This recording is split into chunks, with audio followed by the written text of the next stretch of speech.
अगर आपने किसी का कुछ पेमेंट नहीं चुकाया है और अगला पर्सन आपके खिलाफ कुछ एफआईआर करता है और उस एफआईआर के चक्कर में पुलिस आपके घर तक या आपके दुकान तक आती है, ये कहते हुए कि हम आपको अरेस्ट करेंगे, हम आपसे पैसा रिकवर करने आए हैं, पैसा दीजिए वरना आपको अरेस्ट कर लेंगे। तो क्या पुलिस ऐसा कर सकती है कि नहीं? क्या पुलिस के पास ये पावर है कि वो मनी रिकवरी कर सकती है, यानी आपसे पैसा लेने आ सकती है? अब कर सकती है नहीं कर सकती ये जान लेंगे आज के इस खास वीडियो में, क्योंकि honourable supreme court of India ने 2024 में लैंडमार्क जजमेंट दिया है और बताया है कि क्या पुलिस की पावर है इस संबंध में। और ये भी बताया है कि अगर आप कुछ ट्रांजैक्शन करते हैं, बिजनेस का कुछ माल खरीदते हैं, बेचते हैं और पार्टी पेमेंट नहीं दे पाती है, तो क्या उसके खिलाफ एफआईआर की जा सकती है? और अगर एफआईआर कर सकते हैं तो कैसे उस एफआईआर को आप हाई कोर्ट से खत्म भी करवाएं? इन सारी बातों को जानेंगे आज के इस खास वीडियो में। Welcome back to my page. मैं हूं आपका दोस्त एडवोकेट कुणाल चंदीरमानी और आप मेरे साथ देख रहे हैं लीगल गॉसिप्स। ये वो चैनल है जो आपको जागरूक करता है कानून की छोटी से छोटी और बड़ी जानकारी के लिए। फैक्ट्स जानने से पहले अगर आप कुछ कानूनी समस्या है जिसका आप समाधान चाहते हो तो डिस्क्रिप्शन में मैंने अपना व्हाट्सएप नंबर दे दिया। व्हाट्सएप नंबर के द्वारा आप मुझ तक पहुंच सकते हैं और घर बैठे अपनी कानूनी समस्या को हल कर सकते हैं। तो आज हम बात कर रहे हैं पुलिस की पावर के रिगार्डिंग, क्या वो पैसा रिकवर कर सकती है। हम बात कर रहे हैं 482 सीआरपीसी यानी एफआईआर क्वॉशिंग के बारे में। हम बात कर रहे हैं 406 420 आईपीसी यानी चीटिंग और ब्रीच ऑफ ट्रस्ट के बारे में। और हम बात कर रहे हैं बिजनेस ट्रांजैक्शन में जो पेमेंट डिफॉल्ट हो जाता है उसमें क्या एफआईआर हो सकती है कि नहीं। सबसे पहले जजमेंट का नाम जान लेते हैं। Lalit Chaturvedi versus state of UP 2024 supreme court. इस केस के अंदर कंप्लेनेंट एक एफआईआर दर्ज करवाते हैं। वो कहते हैं ये जो एक्यूज है चतुर्वेदी साहब, उनसे हमारा बिजनेस ट्रांजैक्शन था, कई सालों तक हमने सामान बेचा, बिजनेस ट्रांजैक्शन चलता रहा, उन्होंने पेमेंट भी किया, लेकिन अब कुछ लाख का पेमेंट है जो वो नहीं कर रहे हैं। अब उन्होंने हमारे साथ ब्रीच ऑफ ट्रस्ट किया है, चीटिंग की है, इसलिए हम चाहते हैं कि उनके खिलाफ 406 506 में एक एफआईआर दर्ज होनी चाहिए। जैसे ही एफआईआर होती है पुलिस इन्वेस्टिगेशन शुरू होती है और इंटरेस्टिंगली पुलिस बिना ये देखे क्या ऑफेंस बनता है या नहीं बनता है उस पर एक चार्जशीट भी फाइल कर देती है एक्यूज यानी पिटिशनर के खिलाफ, ये कहते हुए कि हाँ आपने इसके खिलाफ धोखाधड़ी करी है, आपने बकाया पेमेंट नहीं किया है, इसलिए आपको सजा मिलनी चाहिए।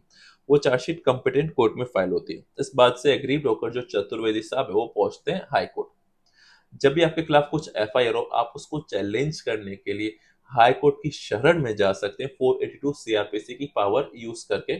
वहां पे आप कह सकते हैं कि जो एफआईआर मेरे खिलाफ हुई है वो मामला नहीं बनता है, वो गलत है और मेरे खिलाफ कुछ अपराध नहीं बनता है, तो इस अपराध में जो एफआईआर हुई है उसको रद्द होना चाहिए।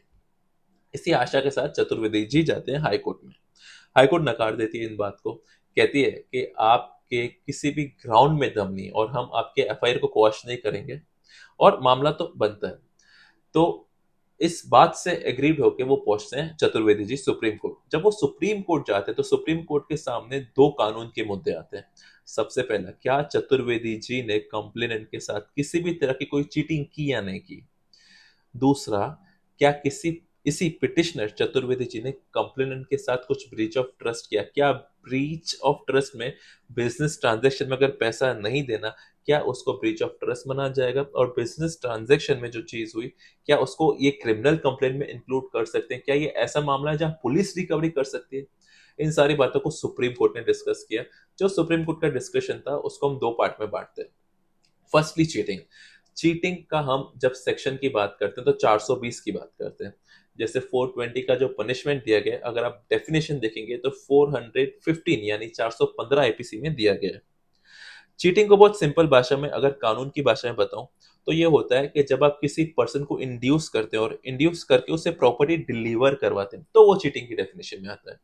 और एक और बड़ी बात, चीटिंग तब होती है जब शुरुआत से सिंस बिगनिंग किसी का इंटेंशन हो किसी को चीट करना। आम भाषा में चीटिंग कहते हैं, वो चीटिंग और कानून की चीटिंग में काफी फर्क है। आम भाषा में हम कहते हैं कि किसी ने मुझे बेवकूफ बनाया तो उसने मेरे साथ चीटिंग की, धोखाधड़ी की।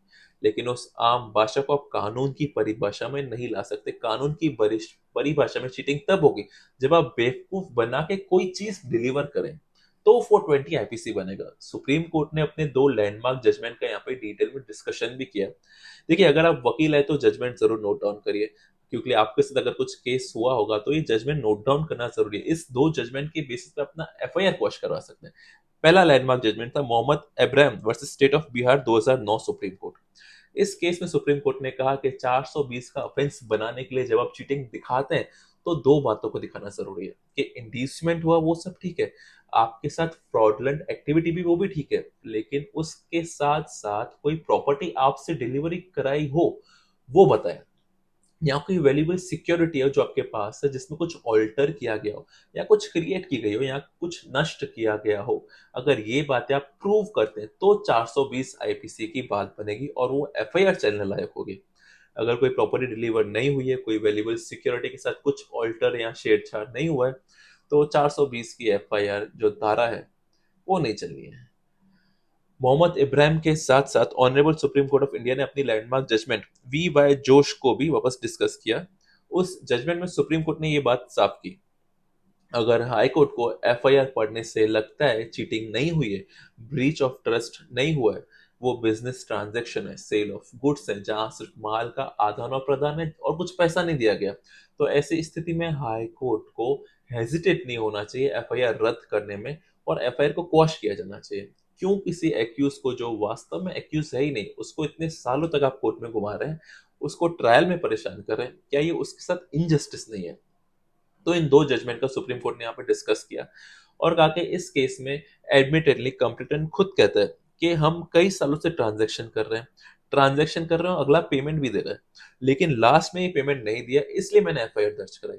कोर्ट ने कहा कि ये मियर ब्रीच ऑफ कॉन्ट्रैक्ट है, ना कि क्रिमिनल ब्रीच ऑफ कॉन्ट्रैक्ट। एक सिविल कॉन्ट्रैक्ट होता है, एक क्रिमिनल कॉन्ट्रैक्ट होता है, दोनों में डिफरेंस होता है रात दिन का। अगर आपको दिखाना है क्रिमिनल ब्रीच ऑफ कॉन्ट्रैक्ट है जो चीटिंग है, तो आपको प्रूव करना पड़ेगा कि सिंस बिगनिंग उसका इंटेंशन था चीट करने का, जो कि इस केस में नहीं है।